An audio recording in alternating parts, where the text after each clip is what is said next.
Donc, super, bonsoir, bonsoir les amis. C'est Marie Plaisir, retrouve Zodi. Il y a pas mal de camarades qui connaissent moi, d'autres faites rejoindre nous, contactez-moi pour message, Instagram, ça là. Donc, bienvenue. Donc, moi, c'est Livio bien-aimé, le fondateur de Causer mon frère, mais aussi facilitateur pour Banseaxum. Banseaxum, c'est quoi? Justement, c'est un rassemblement de Banzum que nous avons justement exprime nous et grandir ensemble les autres frères. Moi, je fais aussi du coaching de vie que je m'accompagne Banzum justement pour empower, pour vivre cette masculinité plus sainement, nous allons dire, pour découvrir un peu eux-mêmes et comment ils peuvent voilà, contribuer, découvrir ce talent, comment ils peuvent justement épanouir dans la vie tous les jours. Et Zodi, justement, un nouveau concept que mon frère peut lancer, qui s'appelle Conversation Zoom, qui fait Conversation Zoom. Justement, quand on fait lancer, quand tu lances en septembre, il y a pas mal de femmes qui me disent, ouais, est-ce que nous avons un CXOM là? Non, un CXOM, c'est seulement pour les hommes. Mais pourquoi pas avec justement un nouveau concept qui peut plus s'ouvrir justement pour laisser à la fois les hommes et les femmes et pour voilà, voir ça, pour dire un peu qui se pensait aux masculinités, surtout dans le contexte mauricien, aux autres. Et justement, aujourd'hui, nous avons call qui est avec nous. Et chaque mois, nous prenons un invité qui est pour là, pour venir causer un sujet en particulier sur les hommes. Juste avant que moi, je me présente mes invités aujourd'hui, quelques consignes, hein, surtout pour ce qui nous fait arriver. Donc, comment on trouve le focus mode actuellement, je vous trouve juste moi école normalement et le micro aussi plus mute. Donc, la session va être enregistrée, enfin, pas va être, c'est enregistré. Et, euh, et de là, mes most welcome pour interagir. Enfin, même si je pas un mute, je peux interagir. Comment? Dans le chat box. Donc, je n'ai pas une question, je n'ai pas une réaction à chaud voilà, qui moi et école nous peut causer. Donc, most welcome, envoyez-nous un petit message aussi. Je n'ai pas un éclaircissement, je peux roder, envoyez-nous un petit message. Malheureusement, on va lire toutes les questions, mais on fait une sélection des questions qui sont vraiment pertinentes pour qui Carl ou moi capable de répondre. Good. Et puis, voilà, à la fin de la session, après l'intervention de Carl, nous prenons une petite minute, peut-être une petite 5 minutes pour venir en live, peut-être un ou des participants qui a envie de poser une question, réagir, donc the most welcome. Ça va se passer à la fin de la conversation. Good. Si je t'avais avec moi, envoyez-moi un petit pouce, un ticket, un petit smiley, tu m'as essayé, on va dire, montrer qui est là avec nous. Encourage aussi nos camarades Carl avec nous. Donc, sans plus tarder, les amis, vous présentez Carl. Donc, Carl Annie, artiste, mix, média et photographe, passionné par les sujets de société, la philosophie, l'écologie, la biologie et bien d'autres choses. De par son métier en tant que photographe commercial, Carl a pu découvrir différents pays tels que l'Inde, le Kenya, la Tanzanie, le Canada. Chacune de ces destinations est venue apporter de la matière à la quête identitaire de l'artiste multidisciplinaire. Aujourd'hui, fort de son métissage et de ses nombreux voyages, Carl exprime cette mixité et cette recherche de soi permanente à travers le mélange des supports, des matières, des textures et des couleurs. La photographie est pour Carl une façon compulsive de préserver des moments authentiques, amusants, poignants ou encore banals. Ce besoin de ne pas oublier est assouvi en parallèle de l'envie de montrer. Montrer les gens, les réalités et les existences multiples qui s'entremêlent, montrer la vie. Plus récemment, la peinture et les techniques mixtes révèlent une nouvelle façon de sa personnalité. Ce soir, Carlani se présente en tant que co-créateur de l'association Medium, initiateur du projet Zoom Réseau, qui questionne la notion de masculinité des sociétés contemporaines. Bienvenue, Carl. Merci, content d'être là. Merci pour l'invitation. Super, Marie-Théo. Qui position, hein? Avant qu'on nous commence dans le dialogue là, qui... Position correcte, position assise. Journée au boulot. À la lila, je lève bonnet aujourd'hui pour me commencer à repasser tout quelque chose qui me peut envie de causer aujourd'hui. Moi, j'espère que touche à tous les différents axes. Parce que comme je peux dire toi, c'est un sujet mari vaste. Et c'est un sujet qui me parle, il m'arrive présent en ce moment et pas pour rien parce que c'est quelque chose de très complexe et en même temps qui touche tout le monde. Donc, voilà, il est correct, on passe. Exactement. Quand le mari touche moi, on fait un dialogue bien avant, au début le lancement avec Cosé mon frère, et justement en parallèle, il y avait ce banc collaborateur qui peut lancer Zoom Reason, qui vraiment touche moi, c'est un projet vraiment qui frappe moi par rapport à sa manière d'approche vraiment avec la masculinité. C'est pour ça que aujourd'hui, mon invite Carl, justement pour causer là causer un peu plus en détail qui était vraiment sa notion de masculinité là. Mais avant de nous rendre dans la notion euh, masculinité, moi, on veut poser une question, Carl. Pour toi, qui dernière fois tu as senti vraiment zoom? Alors, j'ai bien réfléchi à sa question-là parce que vraiment, c'est pas forcément quelque chose de conscient. Et nous vivons la vie tous les jours, on pas lève-moi, on tous les grands matins, on dit, ouais, moi, ça me fait. C'est pas une affaire consciente. Et quand tu fais faire sa projet-là, je me rends vraiment compte qu'il souvent, et de manière générale, nous définit un homme par opposition ou par rapport à une femme. Mais pour moi, un homme, c'est beaucoup plus le côté adulte. C'est beaucoup plus par opposition à l'enfant. C'est un homme, c'est plus un petit garçon, et une femme, bah, c'est plus une petite fille. Et c'est beaucoup plus comme ça qui, moi, me comprend lui. Et, et du coup, ça me permet de beaucoup mieux comprendre aussi les réponses des gens. Donc, dès une fois qu'il me sentit moins homme pour répondre à la question, c'est chaque fois qu'il faut prendre des responsabilités et chaque fois qu'il faut prendre des responsabilités qu'on ne demande pas à un enfant de prendre.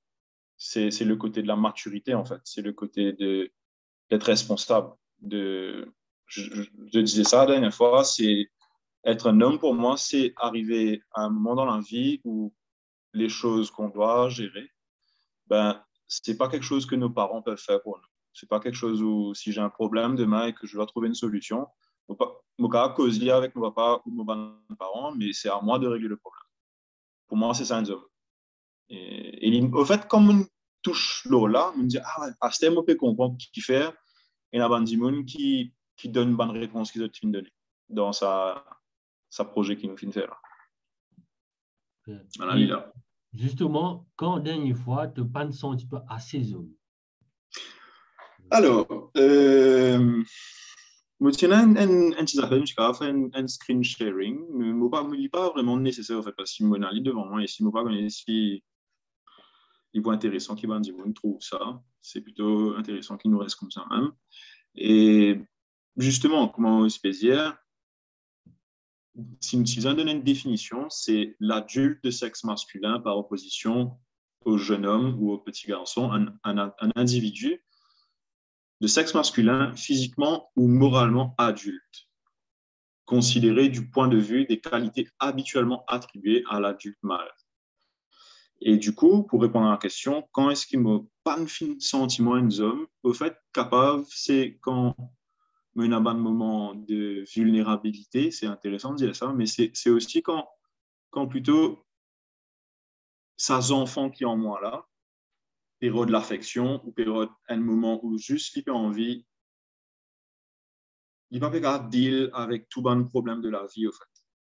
Et c'est pour ça qu'il me révèle dans sa notion qui, le contrat d'un homme, ce n'est pas une femme. Le contrat d'un homme, c'est un enfant. Et une fois, ces enfants-là, qui ont moi, qui ont chacun de nous, ils ne peuvent pas ils peuvent besoin juste l'affection, ils peuvent besoin juste protection, ils peuvent envie, comment dire, retourner dans l'enfance, ils peuvent envie, comment dire, faire face à la situation.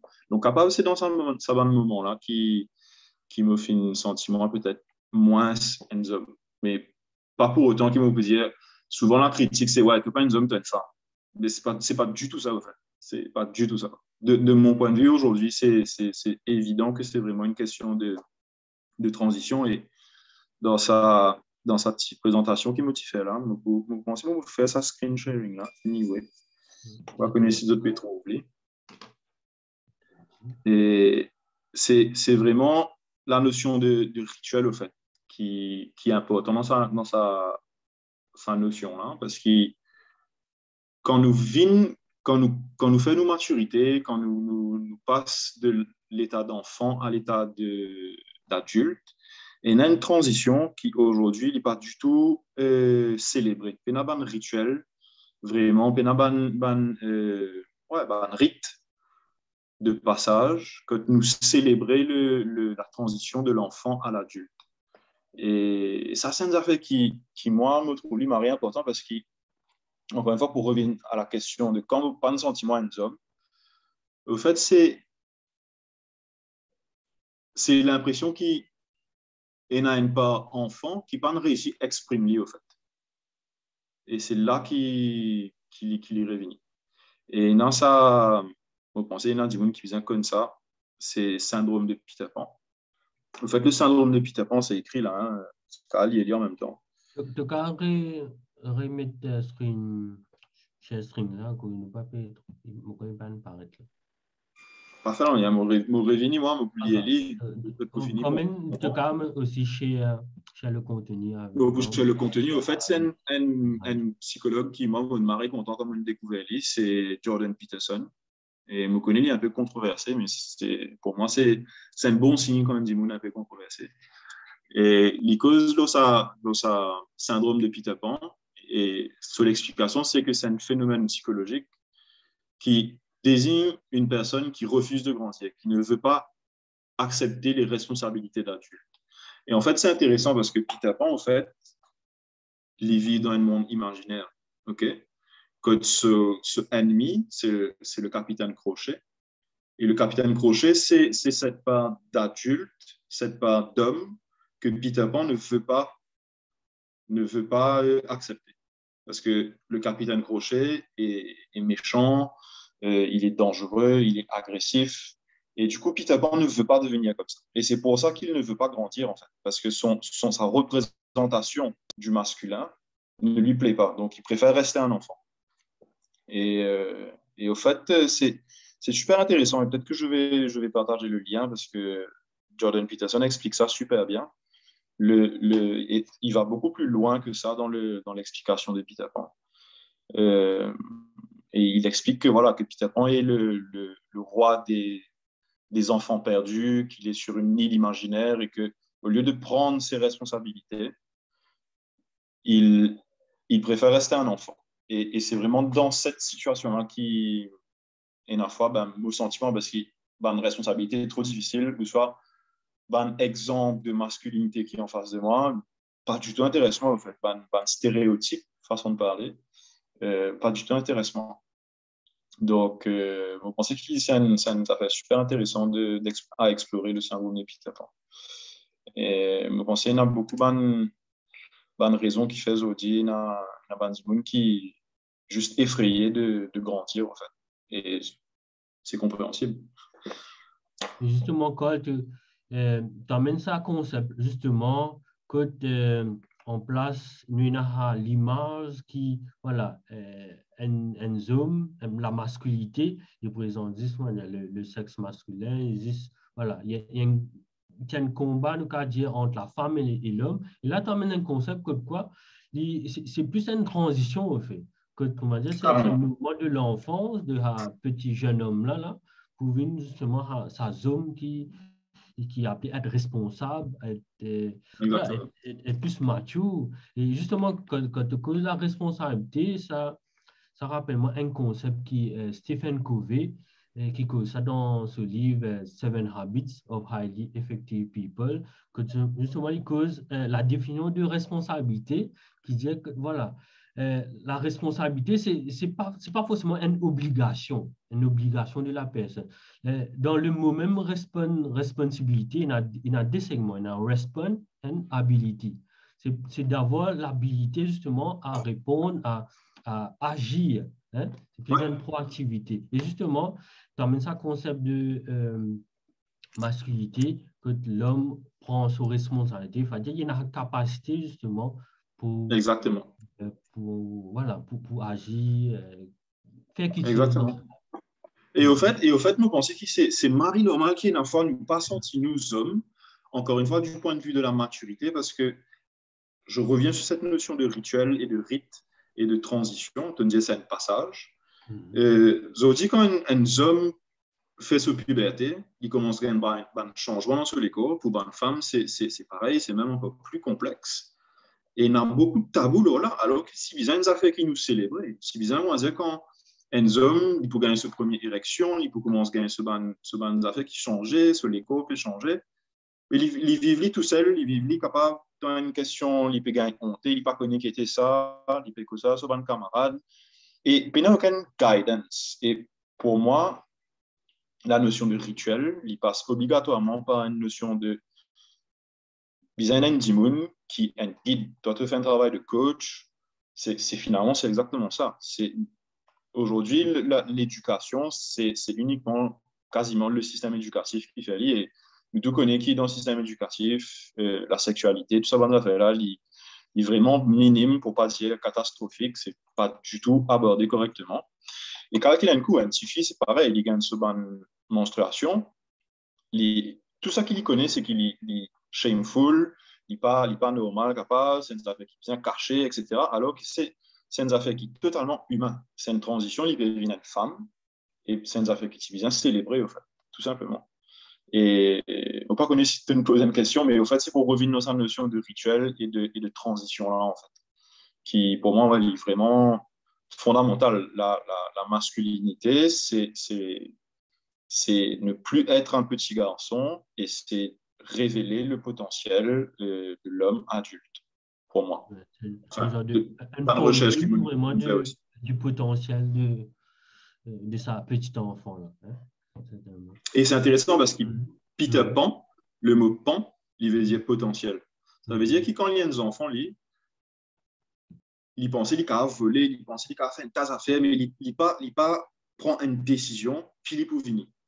Il reste juste dans ce full potential, seulement il ne pas prendre une décision, il ne pas dire, OK, ça, vous avez besoin de faire un sacrifice, vous avez besoin de choisir une affaire qui vous fait ces affaires-là, et tout le reste, vous pouvez arrêter. Après, évidemment, Bizin garde le côté imaginaire, Bizin garde la part d'enfant. C'est tout un processus. On n'est pas en train de dire qu'il faut arrêter complètement d'être un enfant et être juste sérieux et ne plus s'amuser ou quoi, hein, mais c'est encore une fois, c'est une transition. Et s'il y avait des rituels, je pense que ce sont des choses qui auraient été beaucoup plus facilement assumées. Plutôt qu'aujourd'hui, c'est quoi? On a un diplôme, on commence à travailler, on a un salaire, on achète peut-être des choses qui nous font croire qu'on est des adultes. Et quand un Dimoun gagne 18 ans, la plupart du temps, il vous fait la fête, il vous boit, et c'est tout. Il n'y a aucun rituel, il n'y a aucune transition. C'est très axé sur la consommation. Il n'y a pas un côté spirituel, intellectuel, social qui contribue à la société. Ça contribue à rien, en fait. C'est juste de la consommation. Donc, on va dire dans la vie de Mandy Moon, il y a un manquement par rapport à différents. Complètement. Complètement. Ouais. Et justement, tu causes la notion de décision, qui justement, c'est compliqué de prendre une décision pour devenir homme, pour devenir plus macho. Et qui d'après toi, qui met un blocage, qui nous capable comment dire, justement, qui bloque du monde vraiment. Enfin, mon pensée n'est pas consensus les hommes, pour tout du monde, hein, qui les Ah oui, femmes. c'est encore une C'est fois, surtout moi, je pense que c'est vraiment pas une question homme-femme, c'est une question adulte, enfant, transition. Évidemment qu'il y a des relations entre les hommes et les femmes, hein, je ne suis pas en train de dire que ça n'existe pas. Mais blocage, c'est ça. Il y a tellement de blocages.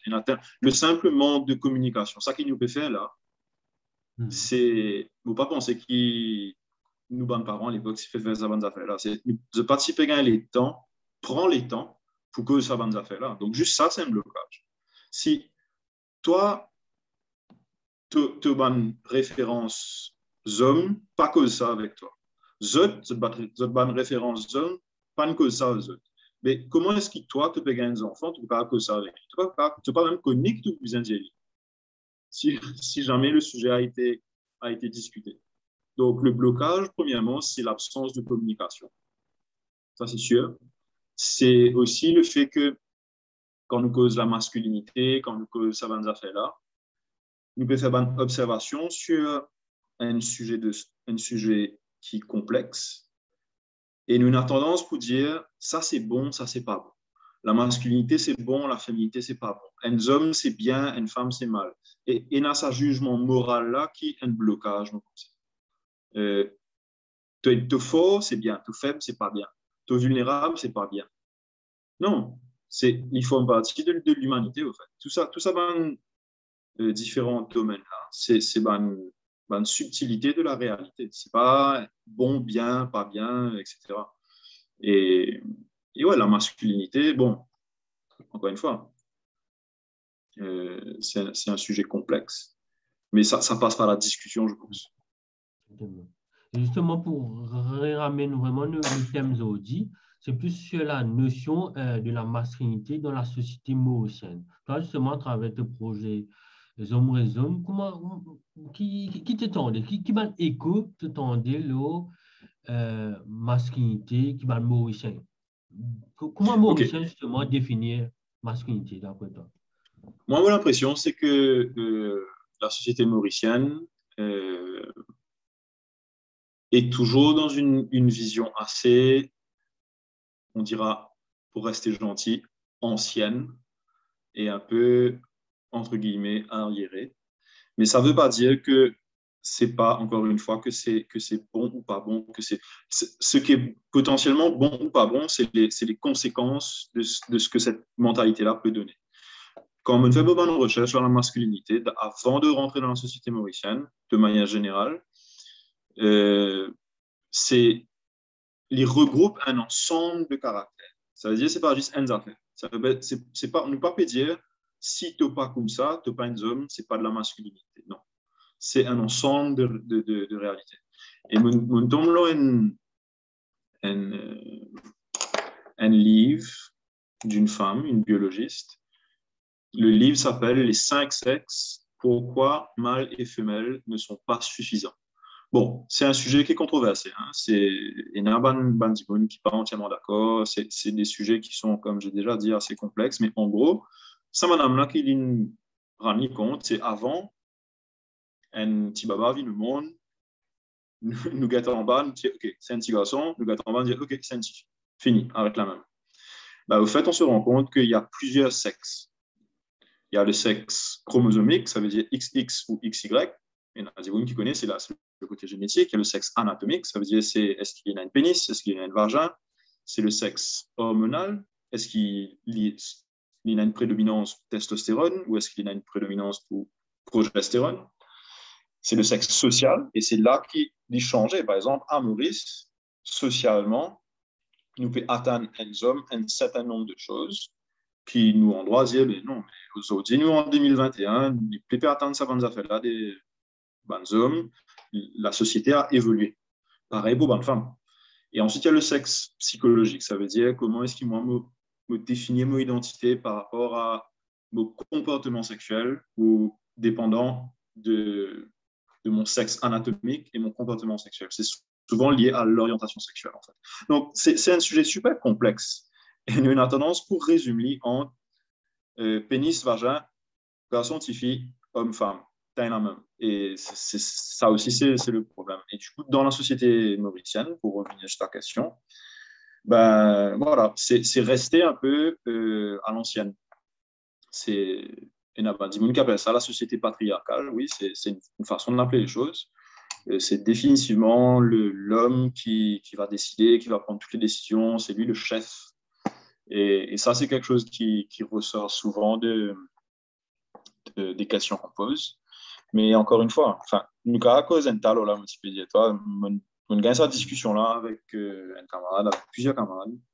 Et bon, à l'époque, quand, disons, la société était beaucoup plus axée sur le travail physique et que, patinant toute une technologie qui permet de nous faire ça qui nous fait aujourd'hui, c'est principalement des hommes qui typent travail parce que c'était un travail physique. OK? Donc, c'est quelque part, c'est logique qui, à l'époque, ça influence la société. Ben, madame, il y a un travail qui n'est pas typique à faire, il y a beaucoup plus de travail que le cas fait aujourd'hui qui, à l'époque, n'est pas typique à faire du tout. Parce qu'il est un travail physique, tout simplement. Et je connais qu'il y a une fois qu'on me disait ça, c'est une affaire qui est un peu agaçant pour Bandimoun, mais c'est la réalité aussi. Et du coup, la société s'est construite autour de cette réalité-là. Mais malheureusement, aujourd'hui, bon, ben, il y a des hommes, quand nous faisons une interview dans la rue, ben, cette fille reste dans sa projection-là. Et c'est pas adapté à la réalité d'aujourd'hui. Voilà. C'est ça la constatation, disons. Justement, Carl, tu as l'occasion d'étudier un peu plus au niveau international, à travers tes voyages, là. Est-ce qu'il y a un trend dans les autres pays? Ouais, Il y a un effectivement. mouvement, il y a une similitude aussi? Ben, je pense que plus une société est avancée, économiquement, technologiquement, plus il y a tendance à aller vers une sorte d'égalité et d'inclusion. Ce n'est pas tout le temps le cas, mais de mon impression, quand dans un endroit que la vie plus difficile, sa tendance patriarcale là, de mon impression, ce n'est pas une étude scientifique, mais il est plus présent. Et après, il y a dit, vous nous posiez toi, mais non, en France, il y a encore beaucoup de traces de patriarcat, dans les grands pays, il y a beaucoup de traces de patriarcat, oui, c'est probablement vrai, mais il est plus subtil à d'autres niveaux. Alors qu'il, s'il te plaît, dans un pays qui est plus, entre guillemets, défavorisé, ben, la tendance, et ça veut dire que la femme n'aura même pas le choix de s'exprimer. Elle n'aura même pas l'opportunité de s'exprimer. Dans un pays développé, ben, madame peut gagner l'occasion de dire nous pas d'accord, nous d'accord, de protester, de dire nous avons envie de changement, et ça prend du temps, oui, mais la différence, c'est là, je pense. Et d'ailleurs, il y a plusieurs, enfin, on pourra causer de ça après, hein, il y a, il y a plusieurs YouTube channels qui parlent de ça, qui expliquent comment est-ce que la situation change, mais que ça prend du temps, que malheureusement, on a un héritage patriarcal qui est quand même assez similaire dans la plupart des pays développés ou pas. Donc, voilà, ça c'est un peu la tendance générale. Comme quand justement, je peux comprendre que ça l'éveille pour prendre conscience vraiment de la masculinité en tant qu'homme. Il a vraiment justement vers une inclusion sociale de tous les genres, en fait, de tout qui lie la féminité, la masculinité, même l'homme aussi, avec le sexe masculin, il y a ce côté féminité aussi. C'est aussi accepter la personne avec ce côté masculin et féminin à la fois. Oui, oui et non, parce que, alors, c'est pour ça que c'est compliqué, parce que par exemple, il y a un féministe assez connu qui s'appelle Simone de Beauvoir. Et au fait, ce héritage féministe, c'est une féministe existentialiste. Et elle, ce qu'elle dit, c'est qu'en gros, la notion même de femme et de féminité, ça n'existe pas. Déjà, ça, c'est une conception qui permet aux hommes d'emprisonner les femmes dans un rôle. C'est purement existentialiste. Ça veut dire que elle remet complètement en question la notion même de les tendances féminines, ce qui est uniquement attribué aux femmes, etc. etc. Donc, il faut comprendre d'où est-ce que son raisonnement vient. C'est un raisonnement qui est très propre à cette période-là. Et il faut savoir que Simone de Beauvoir, en fait, était une personne qui était assez aisée, mais son père a fait faillite Elle a eu à se débrouiller par elle-même. Et en fait, dans un de ses essais philosophiques, elle dit qu'on ne devient pas femme, on ne naît pas femme, on le devient. C'est exactement ce que je disais au début. On ne naît pas un homme, on le devient. C'est la transition, en fait. Ça veut dire que c'est la société et c'est les responsabilités et les gens qui font de nous ce qu'on est. On ne naît pas femme, on le devient, on ne naît pas homme, on le devient. Ça, c'est moi qui dis. Elle dit on ne naît pas femme, on le devient. Et du coup, il faut prendre ça aussi en considération. Donc, c'est pour ça que c'est compliqué des fois, parce que en fait, il y a des gens qui vont dire que non, ben, même le côté féminin ou le côté masculin, c'est une construction sociale. Moi, personnellement, je ne suis pas entièrement d'accord avec ça. Je pense qu'il y a des influences biologiques, des influences qui sont des choses, entre guillemets, naturelles. Et je pense que ça vient influencer la société. J'avais fait un petit... Bon, malheureusement, on ne verra pas. Pour moi, il y a le naturel, il y a le culturel. Et ces choses-là s'influencent. Et ça passe par l'individu et le collectif, le naturel, le culturel. Qu'est-ce que j'essaie de dire? Ça veut dire que je t'avais déjà parlé de ça. Il y a toi et moi, la nature fait qu'on a besoin de manger. Okay, c'est naturel de manger. Mais on est à Maurice, et à Maurice, on a une gastronomie. La gastronomie, c'est une invention de la société, mais pour répondre à un besoin naturel. Si je vais en France, la gastronomie n'est pas la même, mais le besoin naturel de manger est toujours là. Donc, le naturel et le culturel, c'est des choses qui fonctionnent ensemble, et c'est ça qui fait la société. Donc, souvent, j'entends que ouais, c'est une construction sociale. J'ai un peu l'impression que des fois, cette expression-là est mal utilisée. La notion de... Je ne pense pas que la masculinité soit une construction sociale. Je ne pense pas que la féminité soit une construction sociale. Je pense que quand on dit une femme n'a pas le droit de faire ça, ou un homme doit faire ça, ça peut-être c'est une construction sociale. Quand on vient mettre un jugement de valeur, quand on vient dire ça c'est bien, ça c'est pas bien, ça c'est que les femmes, ça c'est que les hommes.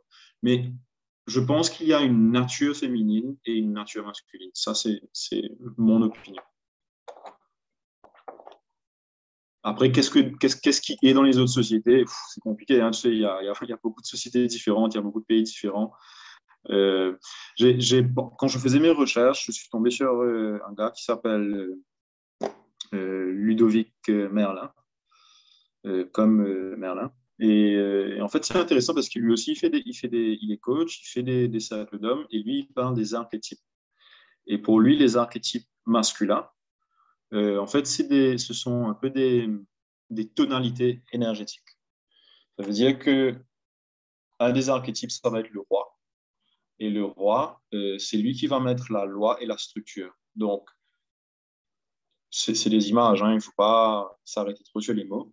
Mais en gros, le roi, c'est lui qui va établir la souveraineté intérieure. C'est lui qui va venir mettre quelle est la structure. Ensuite, il y a le magicien, il y a le guerrier et il y a l'amant. Et ces quatre, c'est un peu comme un truc comme ça. Donc, il y a le nord, le sud, l'est et l'ouest. Le magicien, lui, c'est l'archétype de la connaissance. C'est l'archétype du savoir. C'est l'archétype de... Justement, on parlait de rituels.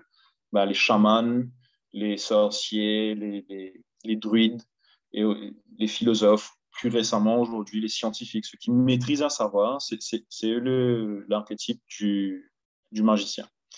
Le guerrier, c'est celui qui va être dans l'action et dans la protection. C'est un autre archétype. C'est celui qui va définir les frontières, qui va dire oui, ça je suis d'accord, ça je suis pas d'accord. Et ensuite, il y a l'archétype de l'amant, qui lui, il est plutôt dans la connexion, dans le ressenti. Et c'est souvent ça justement qu'on associe à tort ou à raison à la partie un peu plus yin, à la partie plus féminine. Et lui, au contraire, il va dissoudre les frontières. C'est lui qui va être, voilà, c'est le romantique, c'est lui qui va être plus fluide, plus malléable. Et c'est super intéressant. C'est quelque chose que je peux mettre dans le chat. C'est Ludovic Merlin. Et les archétypes masculins. Alors, il y a plein d'archétypes hein, quand on cherche un peu, par exemple, sur les recherches de Carl Jung, le psychologue, psychanalyste Carl Jung. Il y a, je crois, 12 archétypes. Donc, c'est plus complexe. Mais voilà, je pense que tout ça, c'est relié justement à la transition entre l'enfant et l'adulte, pour revenir sur ce qu'on disait plus tôt. Mhm. Et justement, comme tu as envie de causer un peu plus par rapport à tout projet, enfin pas tout projet, tu as pas mal de collaborateurs ici et toi, tu es un co-créateur du projet Zoom Resume, qui était en tout cas cause un peu plus là, côté Ouais. sorti ça, qui n'a de rapport. Et ben, en fait, c'est exactement ça, c'est-à-dire que oui, il a ça, c'est trop, ça se raconte moi-même là, ouais. Il a un photographe qui s'appelle Sébastien Salgado. Et Sébastien Salgado, il dit, toi, qui, en tant qu'un jeune photographe, en tant qu'un photographe débutant, ou en tout cas qui peut en vivre dans la photographie, the first thing you have to do is to study. Il dit, toi, study anthropology, sociology, economic, politics, everything that touches society. Tout ce qui touche à la société, tu as besoin d'étudier ça pour tout cas comprendre qui te peut faire comme photo. Parce que si je vais juste tirer une jolie photo, mais tu n'as pas fait comprendre qui te peut photographier. Donc, pour être un bon photographe, il faut étudier la société et comprendre les dynamiques de la société. Et du coup, c'est ça qu'on a essayé de faire, en fait. On se posait beaucoup de questions. Ça faisait un moment que nous aussi, on voulait faire des cercles d'hommes et tout avec David. Et on s'est dit, bah, autant faire un projet artistique dessus, autant poser la question à Maurice pour voir qu'est-ce que les hommes principalement pensent de tout ça. Et donc voilà, le projet Zom Rest Zom est resté. Et Zom Rest Zom, c'est quelque chose qui est ressorti souvent comme réponse. Quand on demandait aux hommes dans la rue, bien, Zom, qui était un Zom, et les gens ne savaient pas trop quoi répondre. La plupart du temps, ils disaient ben, Zom, c'est un Zom, un Zom reste un Zom. Il a un Zom, c'est un Zom. Et du coup, on s'est dit qu'on allait appeler ça comme ça. Ça rejoint un peu le Boys will be boys. En anglais, c'est souvent ça qu'on dit. C'est comme si que ben, c'est comme ça et c'est pas autrement. Et les mecs seront toujours des mecs. Et c'est pas complètement vrai, mais disons que c'est un peu vrai, c'est pas complètement vrai. Mhm. Tu as donné un peu plus de détails là, Zoom Resume, là, comment il évolue à sa pose? Alors, comment il évolue? Au fait, c'est bien simple. Nous sommes dans différentes villes de Maurice. Nous installons un fond blanc sur un mur ou quoi, et nous invitons les hommes à venir, cause leur masculinité, dire qu'ils ont, en tant qu'hommes, qu'ils ont relation à eux-mêmes, à la société, plus autres, c'est quoi un homme, euh, qui les représentait pour autres la masculinité. Et, et nous, au fait, nous, les autres causer la plupart du temps, nous posent une des questions, mais le but, c'est vraiment de les laisser s'exprimer. Et on fait une photo. Et du coup, c'est un projet audio-photo dont le but est de faire une exposition. Et on est toujours là en train de préparer l'exposition, de préparer, c'est pour bientôt. C'est pour le 3 décembre, si je ne dis pas une bêtise. Ouais. Voilà. Me trouver que pour moi personnellement, il y a une initiative extraordinaire. C'est un premier amoureux justement, cause au racisme là. Et justement, il y a même cette touche artistique là qui me pensait amène plus voilà, d'émotion, de vie, c'est le cas de Ouais. dire, D'humanité aussi. d'humanité. Ouais. Et Ouais. justement, derrière la question zoom là, qui m'a une réponse, un gars, Fouf. Principalement, et justement, aujourd'hui, je comprends beaucoup mieux pourquoi c'est ça la réponse, c'est un homme libre de travail. C'est une réponse qui me pensait 95% des hommes indonesiens, un homme libre de travail. Et, au début, quand on dit, j'étais en train de dire, ah ouais, ok. Moi aussi, je peux penser, ça allait plus sur le physique, ça allait plus sur des choses, voilà, qu'on voit, un homme, c'est un démon, voilà, c'est sur le physique. Non, un homme libre de travail. Et, et j'ai compris ce que ça voulait dire. J'ai compris que c'était essentiellement lié aux responsabilités. Ça ne veut pas dire que les femmes n'ont pas de responsabilité, ça ne veut pas dire que les femmes ne travaillent pas, c'est pas ça que ça veut dire. Quand on oublie la rivalité homme-femme, quand on essaye de ne pas regarder ça avec le côté les hommes contre les femmes contre les hommes, on comprend ce que ça veut dire. Ça veut dire que, ben, à un moment, il faut être indépendant. Qu'on le veuille ou pas, la vie est comme elle est et il faut survivre, en fait. C'est un instinct de survie. un homme bien travail, c'est Zodi, c'est un homme bien travail, mais à l'époque, c'est un homme bien la chasse, c'est un homme bien survive. Tu comprends? Donc, c'est ça que ça veut dire, de ma compréhension du projet. Super, super, Cole. Il y a beaucoup d'insights que vous gagner. Je guide mon corps, c'est moi écrire là. Super, donc, Marivon. oui, certainement, donc, justement, la transition là, donc, justement, le sens de responsabilité. Là, moi, je pense que c'est ça, comment dire, la clé, donc, à dire. Pas la Ouais, clé, c'est la définition qui, comment dire, nous a amené une définition sociétale, certainement, par rapport ouais, à qui veut dire un vrai homme. ouais. Ça Et sens si de vous connaissez, responsabilité. souvent nous dit qu'il y a une crise de la masculinité. Mhm. Vous pensez que c'est parce que nous pouvons vivre dans une société qui, malgré l'impression que nous avons, c'est une société qui a beaucoup de ressources.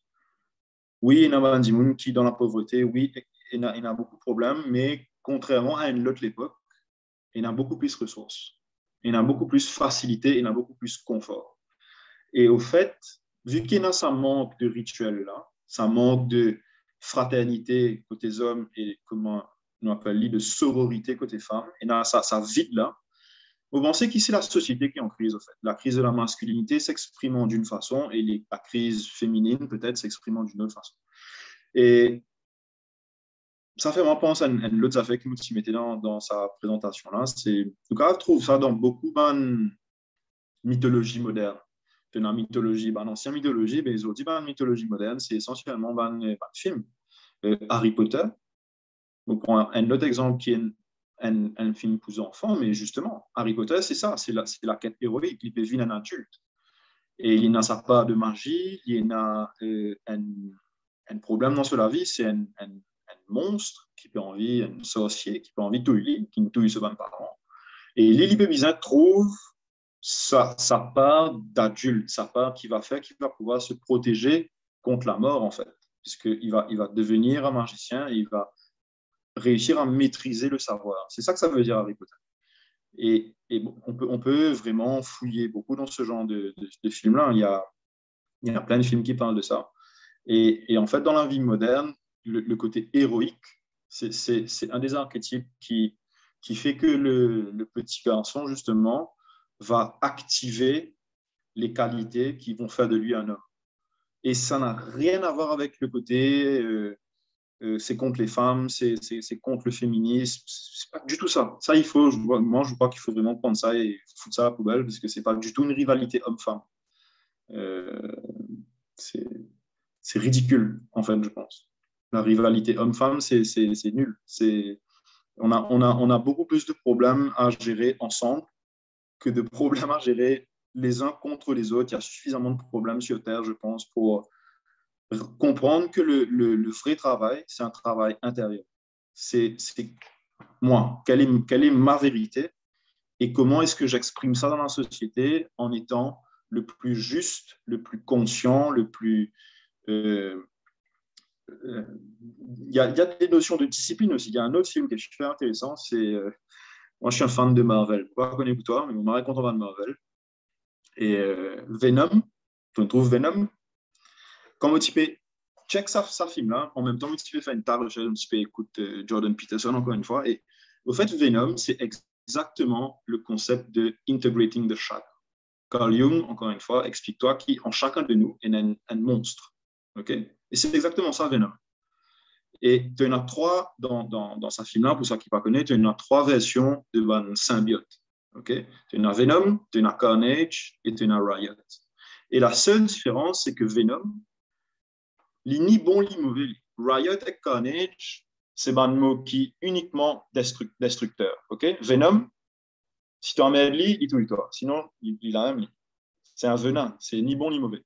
Et au fait, cette espèce de discussion qui est là entre le personnage et cette espèce de monstre à l'intérieur de lui, c'est exactement ça, integrating the shadow.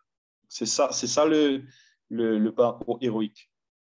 Et enfin, Almar, il loin sa analyse de Venom là, mais Venom, c'est si on passe à côté du côté, si on met de côté l'aspect film blockbuster américain, il y a vraiment un meaning dans ce film qui est très profond parce que Venom, par moment, il a envie de tuer tout le monde, il a envie de manger les gens. Lui, le gars lui dit non, ça, on ne peut pas faire. Ça, c'est pas possible. Mais par contre, il y a des gens qui ne font pas ce qui est bien et eux, on peut trouver la vérité parce que dans le film, le gars, c'est un journaliste. Donc lui, sa quête, c'est la quête de la vérité. Et c'est ça qui va faire de lui un homme, en fait, quand il va accepter sa part de monstre qui est en lui, il va réussir à transformer sa vie, à retrouver la femme qu'il aime, etc., etc. Donc moi, je trouve qu'il y a énormément de philosophie dans ce Marvel-là. Et dans beaucoup d'autres Marvel. Moi, c'est merveilleux comme tu as causé. C'est pour devenir un homme, c'est tout un chemin, au fait. C'est un Ah oui. chemin de découverte, d'aventure. Donc, justement, ça travaille de personnel intérieur, travail Mhm. intérieur que chaque humain, c'est pas juste un homme, mais chaque humain, vous pensez, qui a Ouais. appelé vraiment un travail là lui-même, une introspection même. Et de là, donc, aussi la notion de connexion avec les autres. Se connecter donc, justement, la fraternité, le rituel qui permet justement de marquer vraiment sa transition-là. Ouais. Euh, il y a pas mal de notions, hein, beaucoup d'informations qui nous causent C'est infini, infini. merci pour ça, ça là. Justement, là, vous laissez la parole à Benjamin qui là. Hein. Je n'ai pas OK. une question. Most welcome. Je vais mettre dans le chat. Euh, et aussi, je vais venir aussi online. Je vais unmute notre micro aussi maintenant. Parce que la possibilité pour unmute. Je n'ai pas une question à poser, Carl, ou à moi. Donc, most welcome. Je vais aussi poser une question dans le chat. Si vous avez aussi une réaction, un point de vue, que justement, sa conversation Zoom-là, il est là pour voilà, un partage d'idées. Hein. Nous prenons vraiment la vérité absolue. Nous là justement pour ouvrir à la discussion, propose voilà, l'idée, mon point de vue. Donc, je me suis comme pour réagir par rapport à ça. Les personnes qui ont envie partager. Bon, Olivier, j'aimerais bien me lancer si possible, là, bien il y a sûr. Thérèse. Vas-y, Thérèse. Ok, bon, attends, Thérèse, très habituée des exos aussi. Marie contente pour voilà, je ça, sais pas si Thérèse. vous Tu m'entendez. as ta caméra super. Voilà, c'est déjà allumé. Ok. Bon, là, Hello, vous m'entendez, Terence. c'est tout. Allez. Yeah, salut, Nicole. J'espère que ça va. Bon, avant tout, Ouais, je vais bien. dire merci beaucoup et à vous deux, les et Cole, surtout toi, Cole, parce que tu as mis beaucoup d'emphase sur certains points. Bon, il y en a que je ne savais pas et que là, j'ai appris. Et alors, donc, la première chose que je vais dire, que je suis tout à fait d'accord. Bon, avant tout, bonsoir à tous, hein, tous ceux qui nous regardent, je n'ai pas dit bonsoir. OK. Donc, Livio, tu as dit que normalement, et c'est tout un cheminement pour un homme normalement. Donc, on est tout à fait d'accord avec toi. C'est vrai que c'est un cheminement, il est vraiment compliqué parce que même moi, je dirais en tant qu'homme qui me fait face à beaucoup de situations qui fait que c'est hyper compliqué. Donc, comme tu as dit, par rapport à la société, par rapport à ce que les gens disent ou à ce qu'ils font. Donc, par exemple, on va dire qu'un homme, quand il fait ci ou quand il fait ça, c'est bon ou c'est pas bon. Et qu'un homme, bien évidemment, ça a été, en guillemets, il a été, en guillemets, jugé et condamné à être ce que la société veut. Et ce n'est pas du tout le cas. Donc, qu'est-ce que je veux dire par là? C'est par exemple, comme tu as dit, ouais, un livre de travail, un livre de travail, ça c'est tout à fait normal. Mais par exemple, donc, il y a certains travaux, ok, que oui, que, comment dire, c'est que les hommes qui doivent faire, ok, et non pas les femmes. Ce que moi je veux dire, c'est, je ne suis pas tout travaux que oui, que j'ai vu que maintenant des hommes font, ce sont des travaux de femmes, mais ils le font bien aussi, d'accord. Donc je vais pas, on va pas les juger bien évidemment, on va juste dire que oui, ils le font, mais ils le font parce qu'ils ont trouvé leur passion et c'est pas un problème. C'est un travail, c'est pas un travail dénigrant nécessairement, mais c'est un travail. Mais qu'est-ce que je veux dire encore? Maintenant, je vais prendre sur le côté Peter Pan quand tu as dit que ce psychologue a expliqué que Peter Pan, lui, ne veut pas grandir. Donc, le capitaine Crochet, lui, il est un homme, il prend ses responsabilités, même s'il est très agressif, il est très méchant et qu'il est dangereux. Peter Pan ne veut pas devenir comme ça. Beaucoup de personnes, bon, beaucoup de jeunes surtout ne veulent pas grandir, d'accord? Ils ne veulent pas prendre les responsabilités. C'est pas juste qu'ils ne veulent pas prendre les responsabilités. Moi, je trouve qu'ils ne veulent pas devenir comme ces adultes dangereux. Donc, par exemple, un crochet, lui, il est, comme tu as dit, méchant, dangereux et agressif, d'accord? Beaucoup de jeunes ne veulent pas devenir comme ça. C'est tout à fait normal. Ils ne veulent pas projeter une mauvaise image, et pas juste projeter une mauvaise image, mais c'est de mettre de la négativité dans le cœur des autres. Moi, c'est ce que je trouve. C'est le cas pour moi. Je ne veux pas définitivement détruire quelqu'un, faire quelque chose de mal, ça peut le moquer à vie. Surtout si c'est une personne que j'aime bien, et je dirais mieux encore, c'est une personne qui ne m'a rien fait. Donc, je ne trouve pas l'utilité de le faire. Mais bien évidemment, moi, je dois grandir. Je dois, bien évidemment, je suis un homme, oui, mais ma responsabilité sera bien évidemment de ne pas devenir comme ces personnes. Ça, je pense que c'est le point que les jeunes auraient dû mettre dans leur tête. Les jeunes hommes, je parle précisément là. Je ne parle pas les jeunes filles, les jeunes hommes, les jeunes garçons. Donc, c'est ça en fait. Je pense qu'ils doivent vraiment casser cette barrière-là.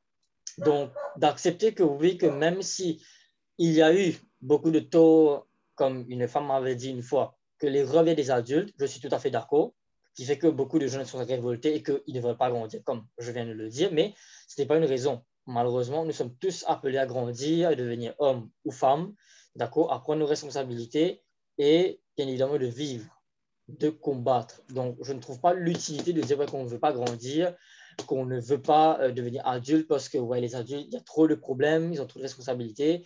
Et quand on compare un adulte et un enfant, lui, il va juste s'amuser, apprendre, c'est tout. Il va partir à l'école, c'est tout ce qu'il va faire, lui. Moi c'était comme mon époque. Je ne me cassais pas la tête avec la maison, le travail, parce qu'il n'y avait rien. C'était le rôle des adultes. Oui, bien évidemment, maintenant je suis adulte, je vois c'est quoi l'utilité, c'est quoi le sacrifice, bien évidemment, d'un parent. Je ne me suis pas encore, bien sûr, mais oublions d'être parents, c'est en tant qu'homme, c'est responsabilité, c'est le travail, c'est les décisions aussi. C'est par rapport aux décisions. Moi, je ne dirais pas que des responsabilités, mais des décisions en tant qu'homme. Parce que on ne va pas juste partir travailler, on ne va pas juste rentrer, s'occuper de sa maison, c'est tout. Il y a d'autres responsabilités aussi, d'autres décisions. Par exemple, la décision qu'un homme peut prendre. Si par exemple, je dirais, il n'a pas, donc la décision sera, il va devoir prendre une nouvelle responsabilité de prendre soin de sa santé. Peu importe, maladie chronique, maladie grave, peu importe, même si c'est un simple truc, peu importe. Mais il doit prendre la décision de sortir de là. Autre décision, par exemple, s'il dirait aimer, s'il veut être en couple, donc la décision sera oui, il va devoir accepter d'aimer une seule personne, de se sacrifier et pas non seulement de se dire ouais, j'ai une personne, c'est tout, juste pour se flatter vis-à-vis des autres, juste pour dire ouais, j'ai une personne et pour ne pas être ridicule vis-à-vis des autres. Et un autre point aussi, c'est quand tu avais dit, Cole, que si par exemple on dit à un homme que tel truc il a fait n'est pas bon et qu'est-ce que je voulais ajouter, qu'est-ce que tu m'avais fait penser, c'est par exemple, je vais prendre un exemple très, très simple. Aujourd'hui, dans cette société dans laquelle on vit, j'entends ça beaucoup. Quand j'étais jeune, moi, je l'ai bien reçu. Donc, quand un jeune homme, un jeune adulte, après 18 ans, n'a pas encore eu sa première relation sexuelle, c'est pas un homme. C'est pas un homme, c'est pas un garçon, c'est pas un mec. Donc, je vais le dire avec cruauté, c'est une pétasse. Parce qu'il ne l'a pas encore fait, c'est une femmelette. OK? Mais je trouve ça vraiment bidon de la part de ces personnes qui sont hyper immatures, je dirais, parce que ce n'est pas, comme je l'ai appris, d'un très bon prof, le sexe, ce n'est pas une course. Deuxièmement, chacun vit différemment. Ce n'est pas parce qu'un homme n'a pas eu à l'âge de 18 ans qu'il n'est pas responsable, qu'il n'est pas un homme. C'est juste que, bien évidemment, il va prendre son temps, il va analyser, après, il va se lancer. Et ne pas faire ça, comme on dit, et le coup d'une nuit. Je pense que la coach est en train de dire, donc, tu as fini de comprendre ce que je veux dire. C'est tout à fait normal. Mais c'est ça que je voulais bien évidemment mettre au clair, parce que beaucoup de personnes ne comprennent pas cela aujourd'hui. Que ce soit les hommes et les femmes aussi. Je ne juge pas, je ne dis pas personne, mais ça aussi, j'ai bien vu définitivement de la société. Et quand tu expliquais donc les différents sexes, donc les sexes chroniques, anatomiques et psychologiques, ça aussi, je n'avais pas vraiment catégorisé ça, mais là, je comprends ça un petit peu plus. Et dernière chose que je vais ajouter, c'est quand tu as parlé de Venom. Bon, moi aussi, je suis un très grand fan de Marvel. Quand tu parles de Venom, Thor, Iron Man, tout ça, oui. Et Venom, effectivement, je l'ai regardé, oui, c'est un vrai démon. Il est avant tout humain, il est adulte, Mais quand il est à bout, là, on l'a provoqué, là, il va devenir comme un vrai monstre. Il va devenir comme une machine de guerre, comme on le dit. Chose qui est tout à fait normal, en fait. Il ne va pas aller attaquer une personne. Je pense que c'est tout à fait normal, même pour moi aussi, je veux dire franchement. Je ne vais pas aller attaquer quelqu'un qui ne m'a rien fait sur la rue. Je vois une femme qui marche avec son sac très belle. Je ne vais pas l'attaquer ni faire quoi que ce soit. Même pas un homme non plus. Mais si par exemple quelqu'un m'attaque, là, oui, définitivement, je vais tirer les griffes pour me défendre. Je pense que c'est tout à fait normal. Là, je vais donner... Là, donc, tu as carrément vu mon point. Tu es d'accord avec mon point. Donc, c'est carrément tirer le monstre en soi en cas de besoin et non pas quand En il ne fait, faut pas. il y a une différence, et c'est là où les archétypes sont intéressants. Il y a une différence entre être inoffensif et choisir quand être un guerrier. C'est vraiment cette notion-là qui est importante chez Venom. C'est-à-dire que le personnage, au début, il est tiraillé par plein d'émotions. Il ne sait pas quand est-ce qu'il doit écouter son patron, aller faire une interview. Il est perdu, même dans sa relation, il est tout le temps perdu. Et en fait, la notion de integrating the shadow, ça, c'est quelque chose que Jordan Peterson parle très bien et te dit que c'est à propos d'apprivoiser la bête qui est en nous.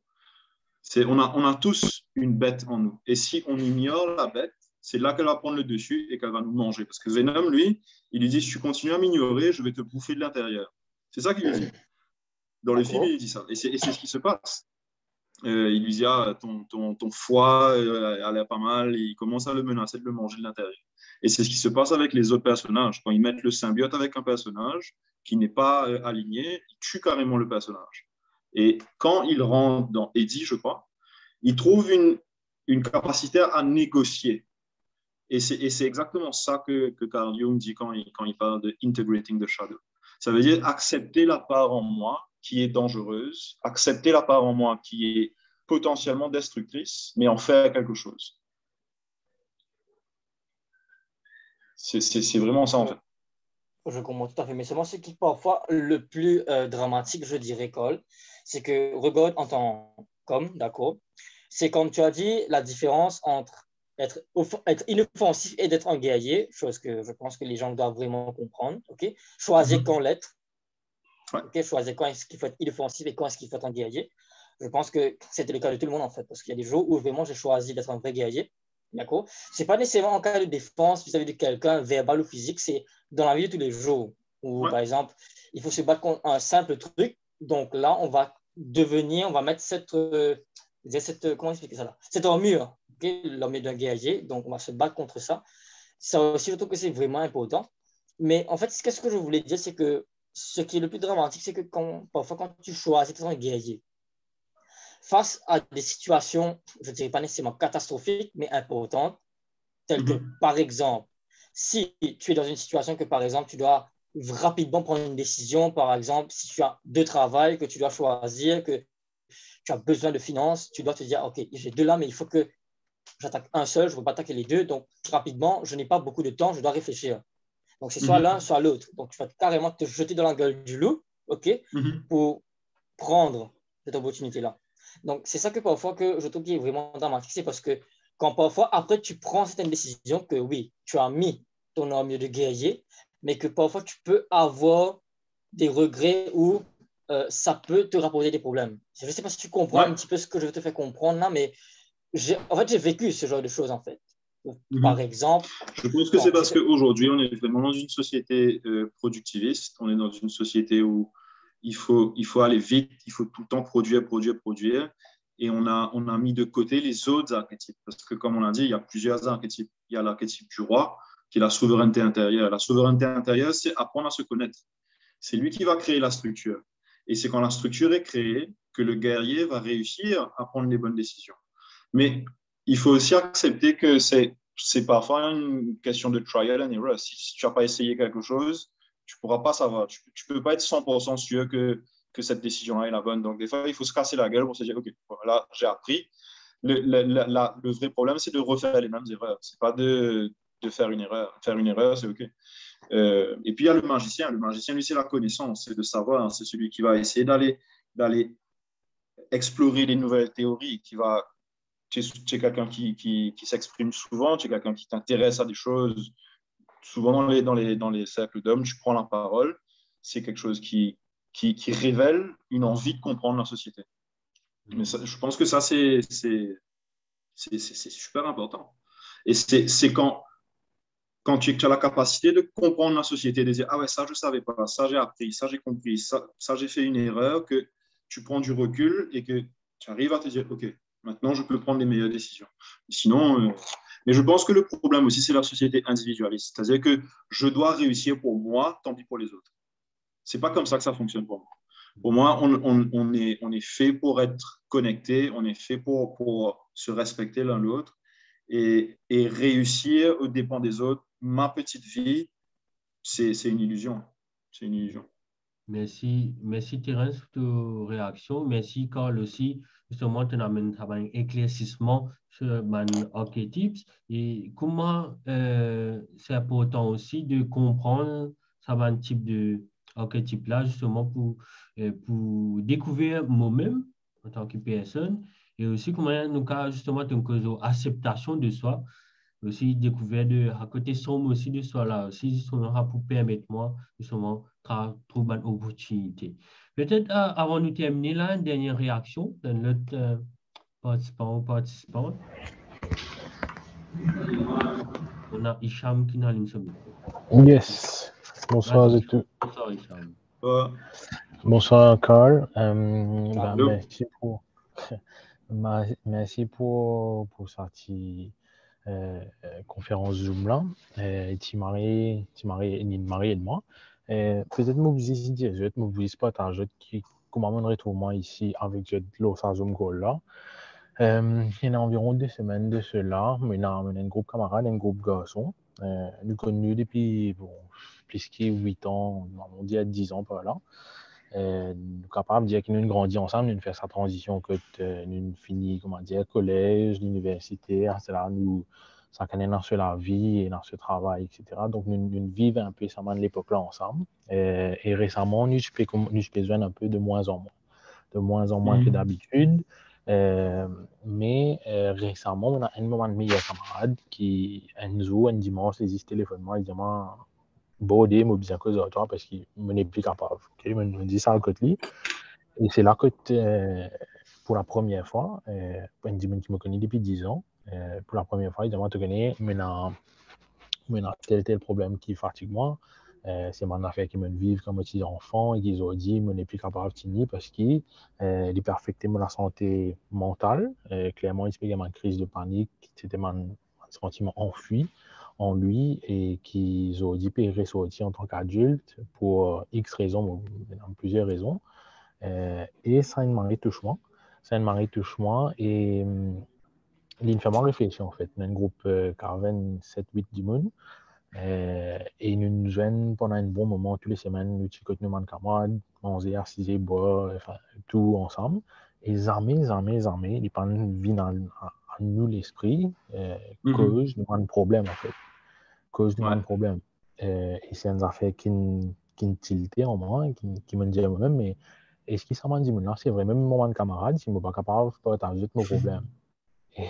Et ben, c'est une idée qui me traverse l'esprit et nous me rendons compte qu'entre nous, entre mes camarades, nous considérons nous-mêmes comme mes camarades parce qu'ils sont frères, parce qu'ils nous partagent beaucoup d'affaires ensemble, mais dans 3 cas là-dedans, ben, je ne pas connaître qu'ils ont de problèmes. Et je ne pas pour montrer moi lui non plus, parce qu'ils peut être, ben, c'est un homme, c'est un démon qui affronte un problème justement, qui part cause ce problème, qui trouve une solution et qui parviennent envers les autres avec un problème, ils viennent envers les autres avec une solution. Beaucoup de mes camarades dans ce groupe-là, justement, c'est des gens qui sont sensibles, c'est des gens qui sont attentifs, qui caring. Et si je me connais, si je me donne 13, je peux venir, je peux me donner un coup de main, je peux trouver une solution pour moi, mais je ne parle de chez nous, de problème, en gros. Et donc, je parlais pas la magie des réseaux sociaux et du targeting ads. Je parlais sur mon téléphone, tu peux écouter moi, mais je tombe le conférence avec la page que je m'inscris à moi. Donc, voilà pourquoi je l'ai aujourd'hui. Et peut-être que tu peux aussi demander comment suite à ce que je me raconte là, me propose mon gros camarade qui nous joignent, Enzo, enfin, là, bientôt, et qui nous cause de problème, sans qu'il nous boire avant, sans qu'il nous sous, comment dire, nous peut déblater n'importe quoi, et qui nous fait face, nous démon, comme dans le cas de Venom, et qui nous expose, et qui nous enlève nous l'équerre et nous partager, justement. Et ça se voit l'après-midi bientôt.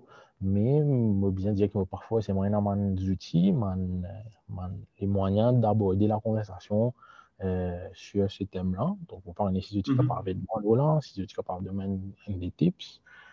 Parce qu'il est difficile, en fait, de faire ça shift de, entre camarades, passer un bon moment, et entre camarades, mais faire nous un problème. Donc, peut-être si tu peux donner un tip. Ouais. Et Livio, me répond. Vas-y, après moi, pour expliquer un peu le concept de causer mon frère. De mon expérience, complètement aligné avec ça que tu viens de dire. J'ai personnellement vécu à l'âge de 13-14 ans du bullying quand j'étais à l'école. Ça a été très difficile pour moi d'en parler. Et à l'âge de 21, 20 ans, j'ai été agressé en boîte par 3 personnes. Et c'est aussi quelque chose qui a été très difficile pour moi de parler. Et il y a quelques années de cela, j'aurais même pas dit ça là, tu vois. Et je pense que ce qui m'a aidé, c'est pas forcément qu'on me donne une solution, mais c'est qu'on m'écoute. En tant que mec, parfois, on a envie de trouver des solutions, de dire oui, non, mais il faut que tu fasses ça, fais pas ça, ne pense pas ça, ne dis pas ça, moi je crois qu'il faut que. On a 2 oreilles et une bouche, c'est parce qu'il faut écouter 2 fois plus qu'il faut parler. J'aime bien me penser comme ça. Les gens ont besoin d'écoute, ont besoin de savoir qu'ils sont acceptés avec leurs problèmes, avec leurs limites, avec tout ce qu'ils font, qui sont des êtres humains. Et le plus important, c'est ça. Après, effectivement, si on veut trouver des solutions, on aura le temps de trouver des solutions, mais je pense que la meilleure chose que tu peux offrir à ton pote, c'est de lui dire comme as you are, et tu as le droit et tu peux me dire tout ce que tu veux. Et si tu as envie de pleurer, tu as pleurer, si tu as envie de crier, tu as crier, comme as you are. Et c'est ma philosophie, c'est comme ça que moi j'aime qu'on me reçoive quand j'ai un truc à dire, et c'est ce que j'ai appris au fil des années, au fait. Ça m'a pris beaucoup de temps pour parler de ce qui m'était arrivé. C'était à l'âge de 30 ans que j'ai commencé à parler de ça, vraiment. Et je connais plein de personnes quand j'ai commencé à en parler qui eux aussi du coup ont pu s'exprimer, et c'est sûr que ça côté une amusé bois, j'ai rien contre, mais je pense que c'est aussi un défaut de la société dans laquelle on vit. C'est la société du plaisir, c'est la société de l'amusement, et au lieu de se retrouver pour se connecter les gens les uns aux autres, on se retrouve pour oublier les problèmes. Mais on ne parle pas des problèmes, on évite les problèmes. Donc, parce qu'on n'a pas les outils, comme tu dis toi-même, on n'a pas les outils. Donc, les outils sont simples, les 2 oreilles et le cœur, et ensuite on verra le reste. Voilà, Lida. Super, merci, Carl. Vous pensez justement, Colin résume vraiment les conditions justement à mettre en place pour Zoom, justement, car c'est assez compliqué pour les hommes, justement, il y en a beaucoup de barrières. Peut-être pour les femmes, c'est un peu plus facile, plus naturel.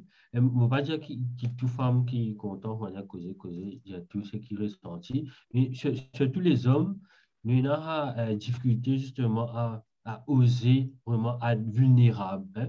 Souvent, quand tu fais comme ça, donc la vulnérabilité, souvent, il est vu comme une faiblesse. Hein. Je me rappelle une matin dans un examen, c'était la vulnérabilité, à quel point la vulnérabilité, il y a une faute. Justement, Hicham, causer mon frère, il crée un peu dans le cycle là, Alors, moi, je travaille beaucoup avec Banzom et beaucoup avec Banzom brisé.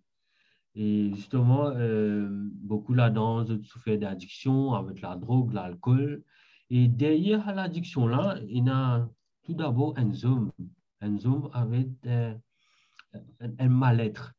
Et justement, Cosimophone venu justement pour quand il y a une manière préventive, justement, pour être dans le bien-être mental même, on peut dire, de Banzom. Et justement, nous, ce qui nous fait, nous faisons l'espace safe d'un encadrement justement approprié à la parole. Et elle me pensait, elle ne la clé vraiment de vraiment s'ouvrir, c'est vraiment d'être présent. Sa présence vraiment, comme dire présent, on n'a pas juste là, assisé, non. Une présence avec tout son être, vraiment là, disposé à écouter, aussi ressentir, comment dire, à l'empathie là, vraiment ressentir ce qu'il l'autre et vivre. C'est comme ça qu'on va dire nous présents, vraiment vivre à compassion. Et compassion, c'est un gros mot qui veut dire justement souffrir avec l'autre. Hein, c'est une qualité qui nous a cultivé. C'est même une qualité qui facilement, comment dire, nous gagner comme ça. Mais c'est une qualité qui nous a cultiver en nous, qui nous a apprendre, justement, qui permet nous vraiment à s'ouvrir. Et quand nous vivons sa compassion-là, ça pour aider nous justement à aider l'autre. Hein? Ça pour, juste comment on va dire, ça pour aider nous, pour aider l'autre, et l'autre pour aider nous aussi. Hein? C'est en communion, comme accord, je veux dire, c'est ensemble, c'est dans la connexion avec les autres qui nous sentit, sorti nous grandir de ça. Et moi, je dis, Hicham, je dis un grand bravo justement pour ton cas vraiment initier ça travail là. C'est un moment me fait dans le cadre professionnel avec ces examens dans un cadre justement approprié pour ça. Mais moi, je most welcome justement pour les autres. Ce cas fait man ces examens en mon camarade. Hein? C'est un moment où encourage ça. Justement, moi, je fais informellement avec mon camarade aussi. Qui, voilà, c'est une bonne initiative. Super. Merci, Livio. Un petit mot de la fin, Cole, avant de terminer. Un petit mot de la fin. Waouh, tu vas continuer pendant encore un temps facile. Et on a 50% batterie qui reste dans mon téléphone. On va continuer à causer là, pas de problème. Mais bon, mot de la fin, merci. Marre content. C'est une affaire qui me fait depuis un bon moment. Et ben, c'est exemple, ça va une qualité de discussion là, ça va une qualité ouverture, parce qu'il me pensait qu'il dans une nouvelle question, c'est comment faire que la masculinité les plus sain et les plus universelle, c'est la communication. En fait. Si, voilà, donnez-moi un mot, donne-toi moins 12, pas fait, non, correct ça. Super. Merci beaucoup, Cole. Te présente, Plaisir. disponibilité, seulement être présent là, de me partager aussi de ma connaissance, de ma recette, sa projet artistique que tu peux faire là. Donc, moi, c'est vraiment bonne continuation dans la projet là, je me résume. Merci. Donc, nous restons en contact. Que ça nous casse suivre, toi, Cole? Comment nous casse suivre le projet? Et principalement le Instagram, et Carl_Annie, A-H-N-E-E. Moi, un peu pas trop souvent le Facebook, plus souvent le Instagram. Et sinon, moi, on a un site internet www.carl.art. Ah, il a. Super. Donc, notez, même en participant là, donc, maintenant, je m'en coordonné, je peux avoir une bonne référence, mais c'est ce cas suivre. Je vous gagne aussi l'enregistrement de la session-là. Juste avant d'y aller, un petit, deux, trois petits annonces, justement, nous prenons un Zoom, donc, qui m'organise régulièrement chaque quinzaine. Le prochain Zoom peut avoir lieu le 23 novembre. Justement, le thème de ça, c'est exactement pour les relations hommes-femmes. Donc, cause un peu là. Donc, pour rappel, le sexum, c'est un espace que justement, Banzom, appelé vraiment à partager l'antenne spécifique, à s'ouvrir, à exprimer et grandir ensemble. Hein. Donc, the most welcome, Vini. Donc, la première session est gratuite et puis il y a un abonnement de 450 roupies par mois, justement pour maintenir ce plateforme-là en vie. Nous avons aussi une section en présentiel. Enfin, actuellement, il peut faire en online, mais il y a une section en présentiel qui peut venir très prochainement, en début de l'année prochaine. Nous avons pas mal de demandes aussi. Quand nous venons, mon frère, qui m'a intéressant. Autre chose aussi, je fais aussi du coaching de vie, comme je vais dire. Donc, j'accompagne les hommes. Si les hommes, vous les hommes, si vous avez envie vraiment un accompagnement, en particulier justement pour nourrir sa masculinité-là, pour vraiment vivre plus éveillé, pour être plus, voilà, pour découvrir un peu toute la voie et comment vraiment utilise au maximum son propre potentiel. Donc, moi, là, justement, pour accompagner les autres en tant que coach de vie. Et nous prenons aussi conversation Zoom en décembre. C'est un rendez-vous mensuel. Donc, reste connecté. Probablement pour le 16 décembre, toujours même heure à 19h, travers Zoom. Et voilà, les amis. Merci beaucoup. Je présente ça. Nous restons en contact. Merci beaucoup, Cole. Plaisir. Voilà, au revoir, les amis. Bye bye. Bye. Merci.